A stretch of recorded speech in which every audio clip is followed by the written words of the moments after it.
Former presidential candidate of the Labour Party in the 2023 general elections, Peter Obi, has criticized President Bola Tinubu for spending much of January abroad. Obi, in a post on his X handle on Sunday morning, noted that while leaders in other countries focused on domestic governance at the start of the year, Nigeria's president has prioritized foreign engagements over pressing national issues. He lamented that while the nation continues to grapple with challenges including insecurity, food shortages, workers' strike, the president, Obi alleged, seemed unperturbed. He claimed that Tinubu has spent only 8 days in Nigeria in 2026. Joining us on Political Brief to discuss these stories is Arise Director of News and Politics Editor, Somna Sambo. Good morning and you're welcome to today's morning show, Somna. Good morning, Ayo, and good morning, Dr. Abati. And to all Arise News fans, especially those on Leke Leke. Absolutely. Good morning, Somna. I'm here. Good morning. I'm sure. Yeah. Anyway, Somna, let's start with Peter. I've been following you on Leke Leke. Yes, so Leke Leke, we are there. Let's start with Peter Obi. Now, Mr. Peter Obi says the president has spent 23 days out of 31 days in the month of January abroad, at a time when the country faces the continuing menace of kidnapping, violence, and that the president has now returned just to welcome defectors into the ruling party. I'd like you to take that along with a comment by Fani Kayode, ambassador designate, at page 15, pages 14 to 15. Of the Sunday edition of This Day newspaper, where he was talking about the enemies within, and he devoted paragraphs to Peter Obi specifically as one of the enemies within, seeking to profit from criticism of President Bola Tinubu. And then, of course, this whole thing about the National Assembly. Now, we had Mr. Femi Falana on this program yesterday, and he was saying that, look, the National Assembly is just wasting people's time. Because this whole idea of amending the Electoral Act is something they could sort out in 1 week or a matter of days. But you have the Senate setting up one committee after another, a plenary that failed, an executive session that yielded nothing, a 7-man ad hoc committee. Meanwhile, time is going. And the House of Reps, which had passed their own amendments earlier, are now saying they want to amend further. So, I mean, what do you think of all of this? And then, what was that first subject again? The first subject was, well, we had the Shetima, yes. Vice President Kefas Abu. Bringing Governor Abu Kefas into the fold of the APC. So, who is left? I think Governor Kefas will be about number 30 or number 31. So who is left? And, you know, this whole argument that you can have all the governors, as one aggrieved fellow said, do not win elections. So who is going to win the elections in 2027 in terms of the actual votes? All right. I mean, I would want to start with the comment by Peter Obi, and I want the federal government, Mr. President, the presidency, to, take a careful look at this criticism. This was done in good faith. This is not something that was done out of bitterness. Mr. President has actually spent more time out of the country this year. I mean, like he said, Peter Obi said, every president's priority in the early part of the year will be to attend to domestic issues. So why is our own president attending to issues abroad more than at home? And then he goes and then he disappears for some days. Nigerians are actually not told where he is. And suddenly he just comes back to the country. This is a time for reflection. The presidency should actually take this criticism in good faith. Because I know that when President Tinubu, then as an opposition leader, was hitting the PDP and all of that, he was merciless. And his accomplices like Alhaji Lai Mohammed would have actually grounded this government by now if they were in the opposition.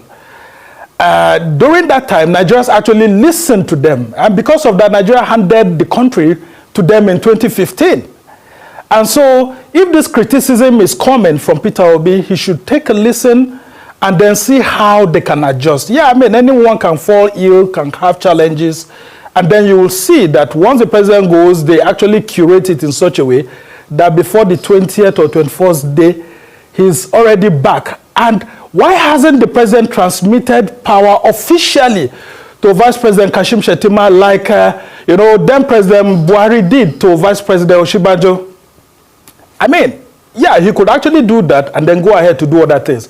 But I think the presidency has also replied, Peter Obi subtly. And what they are saying is that, the president's trips has brought a whole lot of investment, pointing to the $20 billion investment by Shell into Nigeria's deep offshore, investments that are coming in. And then there's another $1.5 billion by ExxonMobil. And I would have seen that the Economist was writing some things about the government, saying that the government has helped to reduce inflation from about 34% to about 15%. So at the economic front, it looks good. But take a look at some of the, agreements that were signed in Turkey, Ankara. There's no difference between that one and what Buhari has signed when, Erdogan actually visited Abuja during the second term of President Buhari. So what happened to the past agreements and why did we need to sign fresh ones? These are the questions that anyone would answer. And I think Peter Obi is playing his role as an opposition leader here. So let the presidency take that into cognizance in good faith. And then let's talk about Vice President Kashim Shettima. He will be the happiest person at the moment right now because the president and his handlers seem to be giving signals that, look, they may want to pull him off that seat, but then his region is actually delivering. So out of 6 states in the Northeast, 4 of the states are in APC now. And so I understand the call by Kashim Shettima on the governors of Bauchi and, of course, the governor of Adamawa to join the APC. But isn't the APC chewing more than it can bite? Like I keep saying, go back to what happened to MPN in the Second Republic. MPN, there's someone called Jeshurun in the Bible. For those of us who have the Christian faith, it says Jeshurun grew fat and kicked. That is exactly what the APC is doing if it's not careful. Take a look at what happened to MPN. MPN had almost all the parties coaxing everybody to get into it. And MPN became too big, thinking that it can never fail. And then that's how that republic collapsed, because of his huge appetite to want to have every segment of the country in the political party. If that happens, then we are not running a multi-party democracy. It is not good for the APC to have all the state governors in the party.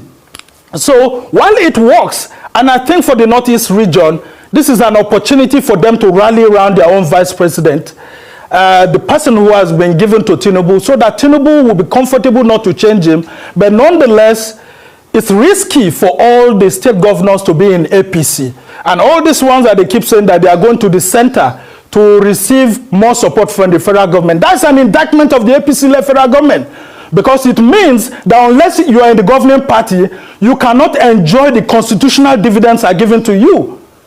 More, you can't get more projects and all of that. And I think that's not the spirit and the intent and the letters of the Constitution and the thinking of our founding fathers. Now, let's take a look at what you have said about Fani Kayode. A whole lot of Nigerians wouldn't take Fani Kayode serious because he's not in the right position to criticize Peter Obi, because he lacks the credibility. This is the same APC that Fani Kayode had kicked against under Buhari, saying that the APC was promoting a Fulani hegemony.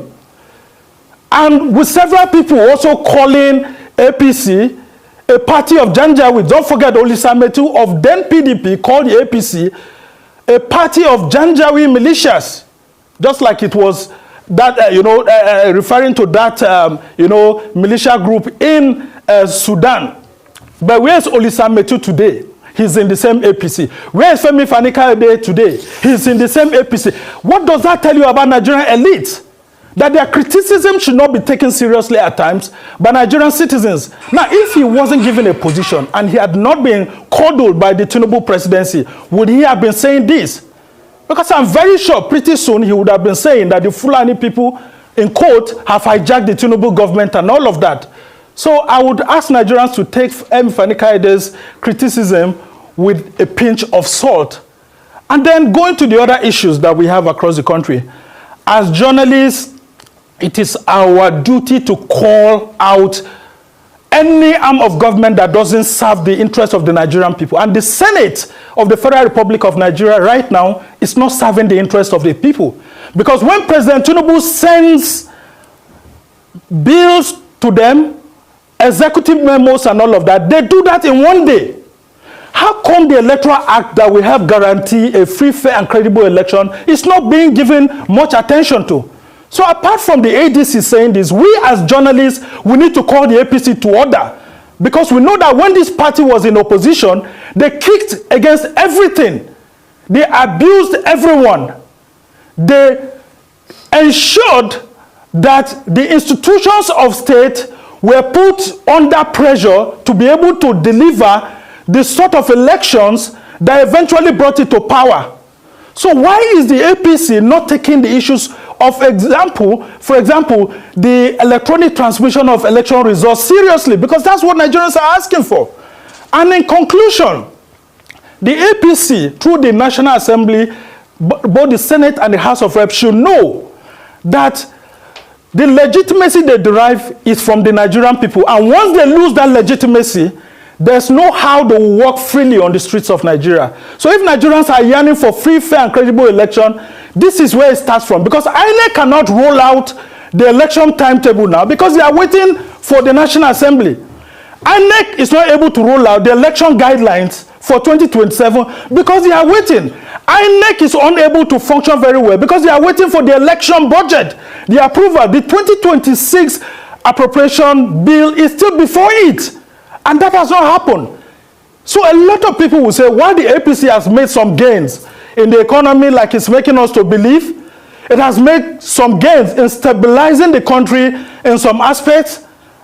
But nonetheless, the APC should be very careful so that it doesn't behave like H0t, which I had made reference to, grow fat and then kick. Because if that happens, it will also be kicked by the Nigerian people.